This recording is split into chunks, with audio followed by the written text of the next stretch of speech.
Ang ating baby trend, sit and stand, tandem stroller, fit for 6 months old dahil semi-reclined lang po siya. Up to 3 years old ang standard, pero it depends pa rin po yan sa laki, timbang ng baby po ninyo, kung kakayanin po siya ng 4 to 5 years old, especially kapag medyo petit ang baby po ninyo. Okay, and din ang kinagandahan pa po sa kanya, yung back seat niya, pwedeng tanggalin yung kanyang seat and maging sit and stand. Pwede siya nakaupo doon.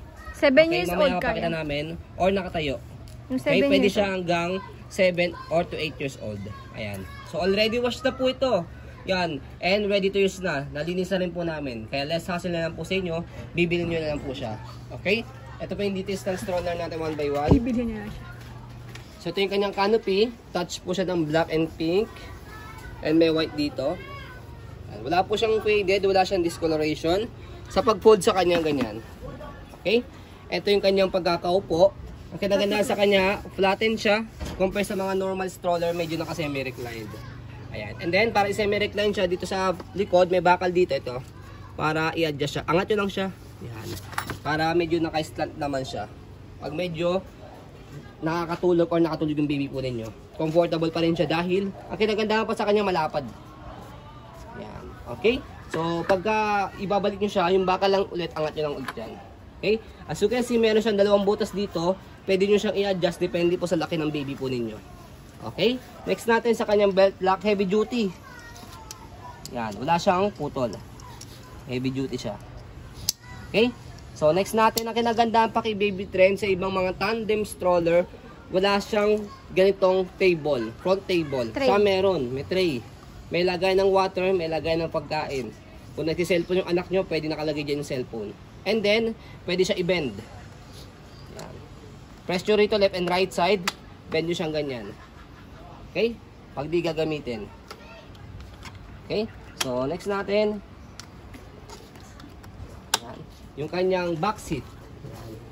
Unahin natin yung kanyang canopy. Same lang din. Wala siyang faded, walang discoloration. Meron siyang peekaboo dito. Okay? Next natin. Yung kanyang pagkakaupo. Same lang din siya. Yan. Okay? So check ito, 'di ba? Medyo naka-semi-recline siya ng konti compare sa front seat na flat seated po siya.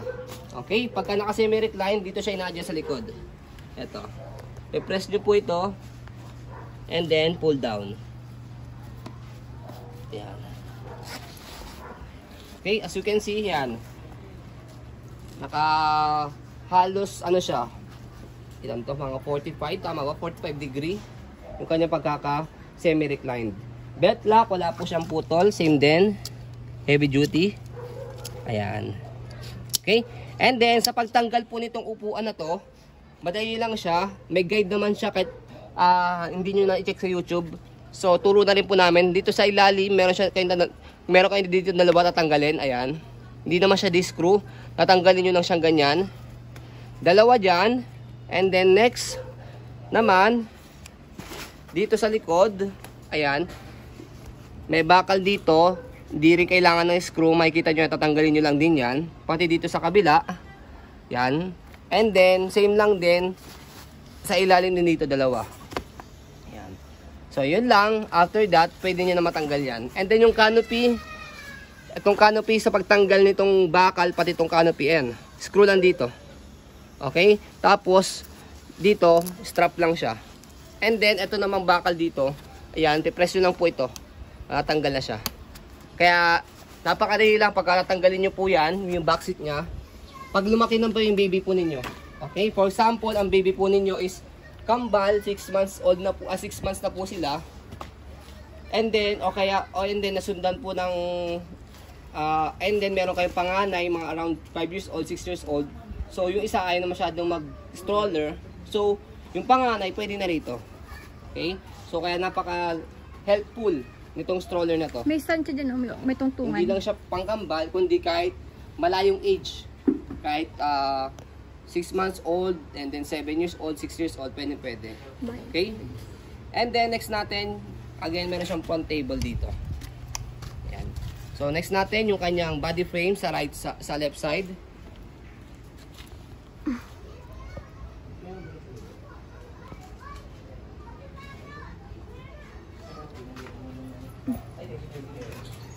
Yan lang isa. And then, yung kanyang Putres.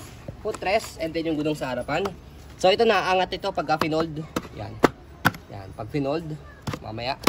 Gulong niya, hindi siya pudpud. As you can see, big wheels siya. Kaya, okay na okay sa mga big babies. And then, tig 2 wheels pa siya, front. Ayan. Easy to maneuver, nag-swivel. Ayan, okay. So, next natin, kabilang side ng body frame. Yeah. Ayan. Black na black po siya. And then, yung likuran po niya, yung kanyang gulong. Ayan. And then, stopper. So, tapakan nyo lang po dito.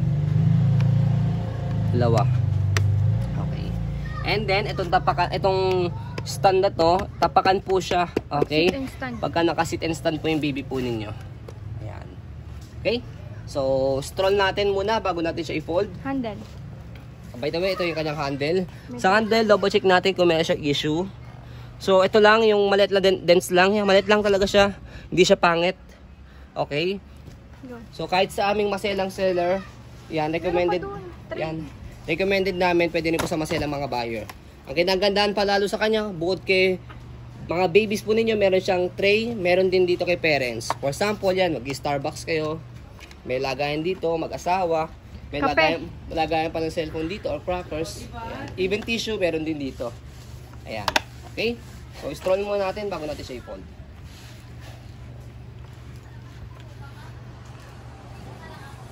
Naka-stopper pala. Hindi nakaayos. Hindi maiikot yan. Stop. Okay? Okay, so sa pag-fold po sa kanya, unahin lang natin, fold lang natin yung canopy niya. Tapos yung canopy sa harapan, sa unahan, bend nyo lang siya muna pa ganyan. Hindi naman siya masisira, paharap. Okay? Tapos sa handle, slide and press lang. May note naman dyan, unlock. Tapos press. Okay? Kasi pag hindi nyo ni-slide yun, nakalock. Okay? Slide, press, tapos yung front table niya pala, fold nyo muna. Okay? So yan, pag na-bend nyo na siyang ganyan, compress nyo lang po. Make it sure yung gulong kailangan nakaganyan setup siya. Ayan. Para mo-compress nyo, and then meron siyang lock dito sa gilid. Ayan. So can stand alone siya. Yung stand para sa baby, pwede siya maging stand kapag naka-fold na. Ayan. Kapag in-open naman po, tatanggalin lang po yung lock sa side. Compress nyo lang siya. And then bukan nyo lang po. Okay? Tapos set up nyo na po yung kanyang tray. And ready to use na po yan. Okay, so yun po, as you can see, very details po kami sa aming pong pag-video kasi aming shop policy, no refund, no exchange, what you see is what you get. So yun po, maraming salamat. Have a nice day and God bless po.